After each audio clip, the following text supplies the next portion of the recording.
Class 10 का है objective question. पहला क्वेश्चन, आवाज मत दीजिए।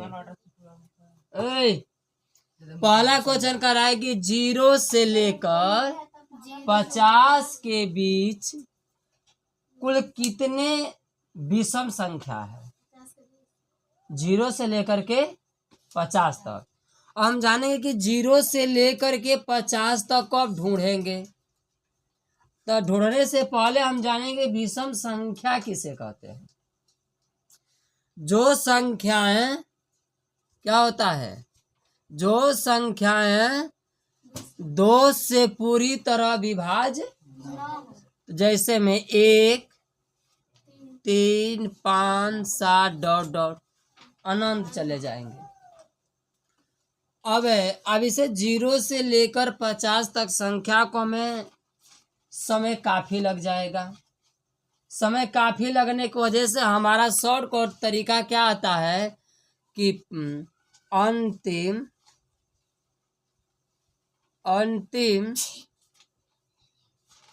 विषम संख्या प्लस प्रथम विषम संख्या बटा में 2। ऊपर हम क्या निकाल रहे हैं, कुल विषम संख्या, विषम संख्या बराबर कुल विषम संख्या बराबर 0 से लेकर 50 तक की बात करना है। अंतिम विषम संख्या प्लस प्रथम विषम संख्या। अंतिम विषम संख्या क्या आएगा लास्ट में, 50 हमारा सम संख्या है। 50 में क्या करेंगे, ऊपर नहीं जाना है, 50 के अंदर आना है। 50 या 50 के अंदर, 50 के एगो कम कर दीजिए, कितना आएगा 49। 49 2 से कटेगा नहीं कटेगा, तो लिखेंगे आ गया अंतिम संख्या का 49 आ गया। अब 49 पर लिखे हैं अंतिम विषम संख्या प्लस प्रथम विषम संख्या मतलब 1। अब बटा में कितना हो गया 2। टोटल मिलकर कितना हुआ 50। बटा में कितना हुआ 2, कट गया, कितना आंसर आया 25। अब सवाल नंबर 2 कह रहा है, सवाल नंबर 2 कह रहा है कि 5, 15 और 20 के लॉसम और मौसा का अनुपात। अब हम 5 और 15 और 20 का पहले हम लॉसम निकालेंगे। क्या निकालेंगे, लॉसम। तो 15, 5, 20 का लॉसम निकालेंगे तो देखिए इसमें कॉमन क्या मिल रहा है, 3 मिल रहा है। 5 से सभी कट जाएंगे मगर 3 इसमें मिल रहा है। देखिए तो 4 3 12 12, इसका आंसर हो जाएगा कितना 60 है। निकाल के देख लीजिए। 5 या कम 5, 5 3 15, 3 बार में आज 5 चौक के बीच 4 3 12 12 5 60। आपका लॉसा कितना आ गया, लॉसा आपका आ गया कितना 60। अब मौसा निकालिए। मौसा वैसी संख्या जो सभी को पूरी तरह से विभाज कर दे, पूरी तरह से विभाज कर दे। विभाज करने के लिए तो अलग अलग है, विभाज कर देगा बशर्ते अब कौन सी ऐसी संख्या है जो तीनों को विभाज करे।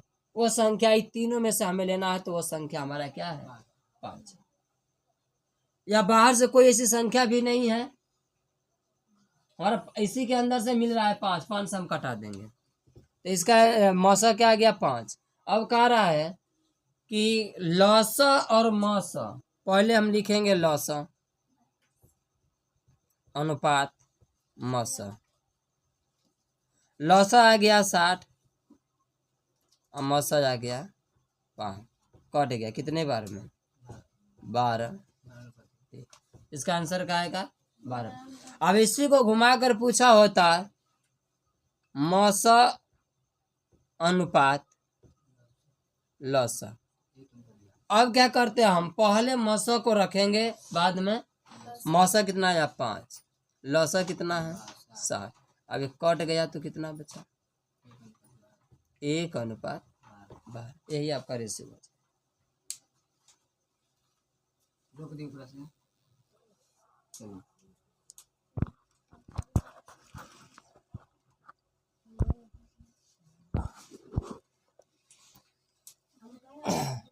सवाल नंबर 3 कह रहा है कि निम्न में से कौन अपरिमेय नहीं है।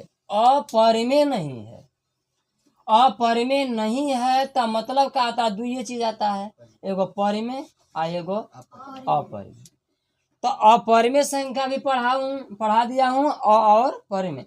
तो अब जानेंगे कि परिमेय संख्या की परिभाषा हम जानेंगे कि हम परिमेय और अपरिमेय संख्या किसे कहते हैं। अपरिमेय संख्या, अपरिमेय, अपरिमेय संख्या वैसी संख्या जिन्हें P/Q के रूप में न लिखा जा सके। जैसे में 1/0, 1/5/0, मतलब Q का मान कभी 0, मतलब हर का मान कभी 0 नहीं होना चाहिए। Q जो होता है ना, ऐसे लिखते हैं P/Q, तो Q क्या है, हर है। हर का मान कभी भी 0 आ जाए तो कहेंगे क्या है, अपरिमेय। और जब Q का मान ऋणात्मक आ जाए, धनात्मक आ जाए और 0 न आए तो उससे कोई मतलब नहीं, वो परिमेय कहा जाएगा। और परिमेय दो तरह से हो जाता है, एक ऋणात्मक और एक धनात्मक। जो प्लस में आएगा आंसर, प्लस में जो आएगा उसको क्या कहते हैं, धनात्मक, और यही माइनस में आ जाएगा तो हम बोल देंगे ऋणात्मक। कभी ऐसा होता है कि एग्जाम में पूछता है कि ऋणात्मक अपरिमेय संख्या और धनात्मक परिमेय संख्या, जिसे हम पूर्णांक संख्या के भी नाम से जानते हैं। अब आती है बात कि निम्न में से कौन अपरिमेय संख्या नहीं है। हम लोगों ने अपरिमेय संख्या जान गया। अब इसमें क्या होता है, अंडर रूट भी होता है। अंडर रूट में कोई मान रख दीजिए और जिनका वर्गमूल न लिख ले, इसके अंदर मान कोई रख दीजिए, वर्गमूल न लिख ले, वो क्या कहलाएगा, अपरिमेय। दूसरी बात फिर आता है कि कोई भी संख्या रख दीजिए, ऐसे बढ़ता जाए, जिसका कोई अंत ना हो, वो भी क्या कहेंगे, अपरिमेय संख्या। अब जिसका अंत हो जाए उसको हम बोलेंगे परिमेय संख्या। जैसे 3 लिख दिया, 3 3 3, इसमें क्या है आपको पता चला है, केवल 3 3 3 के सिवा कोई संख्या और नहीं आ रही, इसलिए इसे क्या कहेंगे, परिमेय संख्या। परिमेय, ये परिमेय संख्या हो गया। इंक दिया। अब बात आई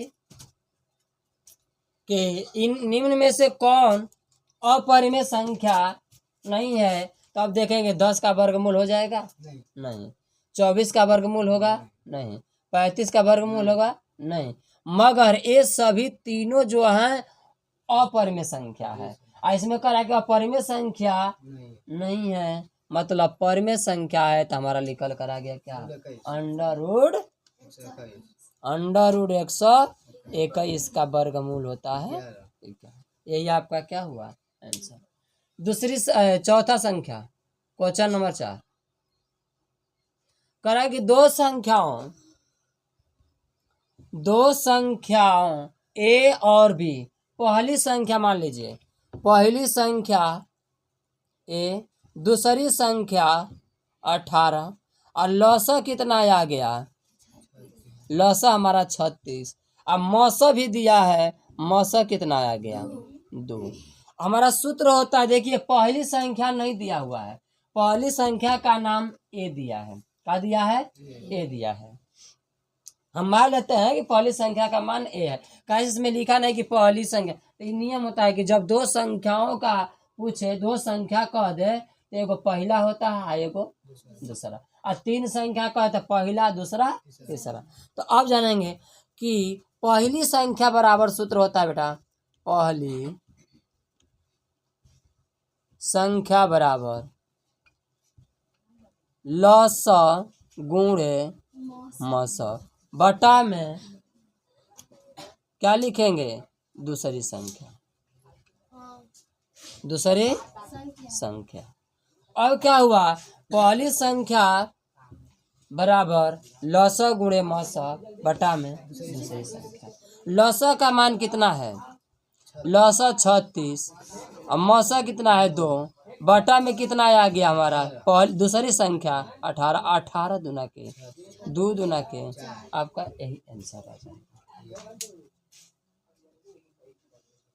आ गया समझ में? किसी को दिक्कत? आगे बढ़ते हैं स्टॉप।